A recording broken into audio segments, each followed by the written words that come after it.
સ્વામિનારાયણ સ્વામિનારાયણ સ્વામિનારાયણ સ્વામિનારાયણ સ્વામિનારાયણ સ્વામિનારાયણ સ્વામિનારાયણ સ્વામિનારાયણ સ્વામિનારાયણ સ્વામિનારાયણ સ્વામિનારાયણ સ્વામિનારાયણ સ્વામિનારાયણ સ્વામિનારાયણ સ્વામિનારાયણ સ્વામિનારાયણ બોલો સ્વામિનારાયણ ભગવાનની જય. મહારાજ નારાયણ ગીતામાં એમ કે છે કે અમારા ભક્તોએ વિષય સુખમાં લોભાવું નહીં. પંચ વિષયનું સુખ છે એ પશુ યોનિમાં પણ છે, ભગવાનનું સુખ એક મનુષ્ય યોનિમાં છે. મનુષ્ય ધારે તો ભગવાનનું સુખ પ્રાપ્ત કરી શકે, અને જો ભગવાનનું સુખ ન મળ્યું અને ખાવાનું પીવાનું પહેરવાનું ઓઠવાનું હરવાનું ફરવાનું નાહવાનું ધોવાનું આટલા જ સુખમાં જો અટવાઈ રહ્યો ને તો એમાં પશુમાં ને એનામાં કાંઈ ફેર નથી. ખાવાનું એટલા માટે છે કે જીવી શકાય, જીવવાનું એટલા માટે છે કે ભગવાન ભજી શકાય, આજ્ઞા પાળી શકાય, સત્સંગ કરી શકાય, સેવા કરી શકાય અને જીવનો મોક્ષ કરી શકાય. એટલા માટે શરીર ટકાવવા માટે જમવાનું છે. ઘણા માણસો ખાવા માટે જીવે છે અને ઘણા જીવવા માટે ખાય છે. આપણે તપાસ કરી લેવી કે આપણે ખાવા માટે જીવીએ છીએ કે જીવવા માટે ખાઈએ છીએ. ખ્યાલ આવે છે? ખાવા માટે જીવવું એટલે જ્યાં ખાવાનું હોય ત્યાં પહોંચી જવું, અને જીવવા માટે ખાવું એટલે ટકાવવા, શરીર ટકાવવા પૂરતું ખાવું, જીવવા માટે ખાવું એટલે ખાવા માટે.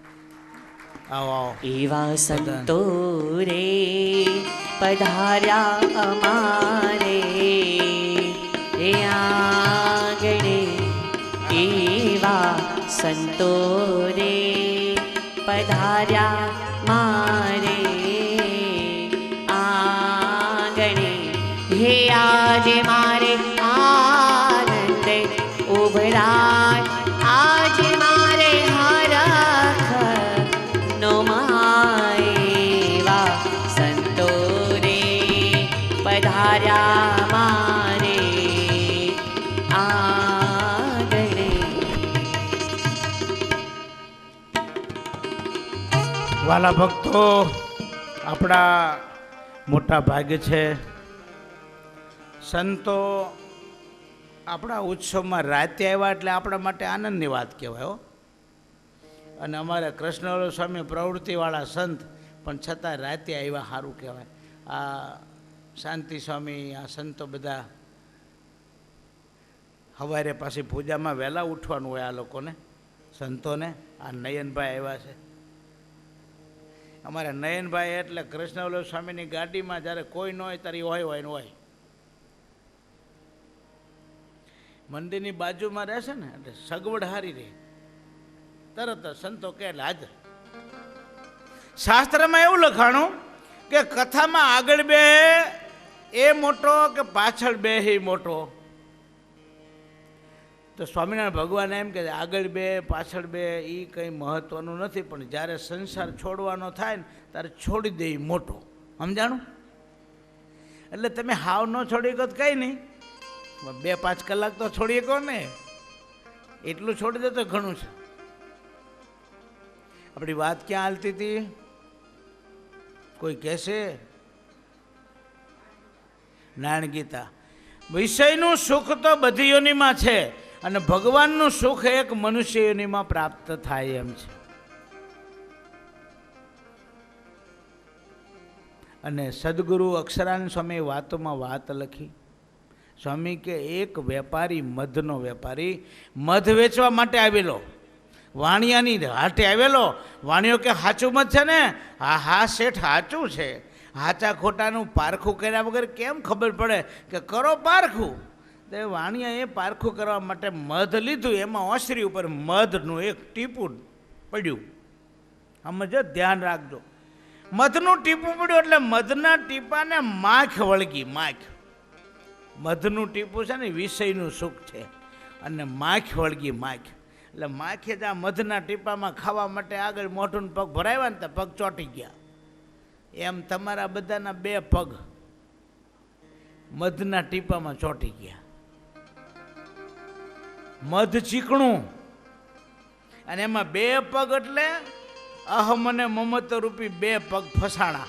હું ને મારું, આ બૈરું મારું, આ ઘર મારું, આ છોકરો મારું, આ મકાન મારું, આ બધું એ મારું મારું. આ બેમાં ફસાણા. માખી વળગી મધને અને માખીને વળગી ગરોળી. ગરોળીએ પકડી માખીને, ગરોળીને પકડી બિલાડીએ. શું આ શેઠ બિલાડી પાળતા હતા તેને બિલાડીએ પકડી. બિલાડીને પકડી કૂતરાએ, કૂતરો ઓલો ડાખ્યો કૂતરો શિકારી લાવેલો, ઓલો મધ વેચવા આવેલો ઈ. અને બિલાડી શેઠને બહુ વાલી એટલે શેઠે ઉપાડી કોથળામાં પાનસેરી ભરીને ઠપકારી ઓલામાંથી. ઓલે હામી મારી. શેઠ મરી ગયા, વેપારી મરી ગયો, કૂતરું, બિલાડું, આ બધું ગરોળ, 7 જણા મરી ગયા. અક્ષરાનંદ સ્વામી કે એક મધના ટીપામાં 7 મરી ગયા. 7.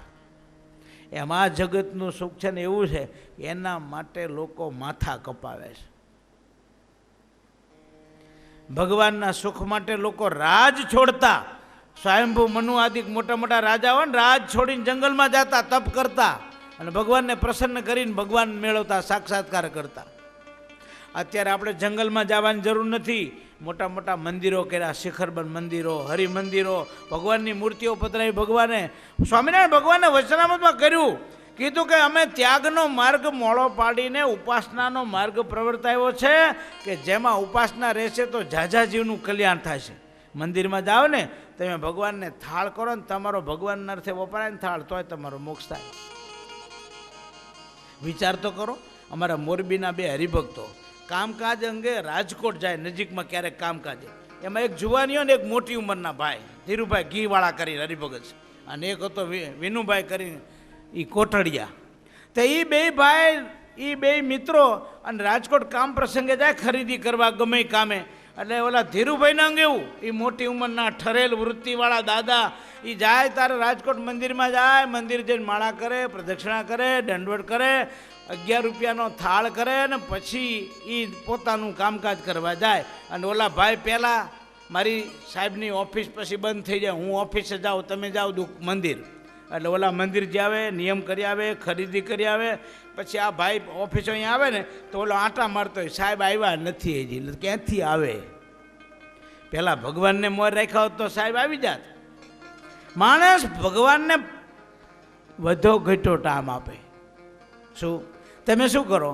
સવારમાં ઉઠીને પૂજા, કદાચ મોડું થયું શું કરો? મોડા જઈશું એવું કરો? જીમા વગર જઈશું એવું કરો? ના ના, સ્વામિનારાયણ ભગવાન સગવડતા કરી, યથાશક્તિ જપ કરવો. થોડોક ઓછો જપ કરીને મેલ વહેતા. પણ એમ નહીં. ભગવાનનો ભક્ત ભગવાનની પૂજા કરે છે ને, ભગવાન પ્રત્યક્ષ સ્વીકારે છે, રક્ષા કરે છે. એક ભગત હતા ને, એને હાકર પૂજામાં ખૂટી રહી. બહારગામ ગયેલા અને વગડામાં ડુંગરાની તળેટીમાં પૂજા કરવા બેઠેલા. યાદ આવ્યું હાકર નથી, ભગવાનને ધરાવવું શું? તો આમ નજર કરી તો આખો ડુંગરો હાકરનો. એને હાકર લીધી, ડબ્બી ભરી અને ભગવાનને ધરાવી. પછી ગાડું જોડીને હાલતા થયા. પછી એને યાદ આવ્યું કે એટલે મેં એલા હાકર લીધી છે. પછી જોયું તો હાકર એ હાકર જ. અને આ જોયું તો ડુંગરો તો કાંઈ નહીં, ખાલી કાંઈ ડુંગરો નહીં, કાંઈ નહીં. ભગવાન એક ભગતને હાકર ધરાવવા માટે થઈને આખો હાકરનો ડુંગરો દેખાડે. અને એ હાકર પાછી હાચી ઓલો અરભોલેના પેંડા ખવડાવે એને જેવી વાત નહીં. જાદુગર હતો અમારે અહીં કણે સુરવદરમાં, દેવળિયામાં. બોલો, દેવળિયામાં જાદુગર હતો, હરભોલેના પેંડા ખવડાવે. એ ન ખાય.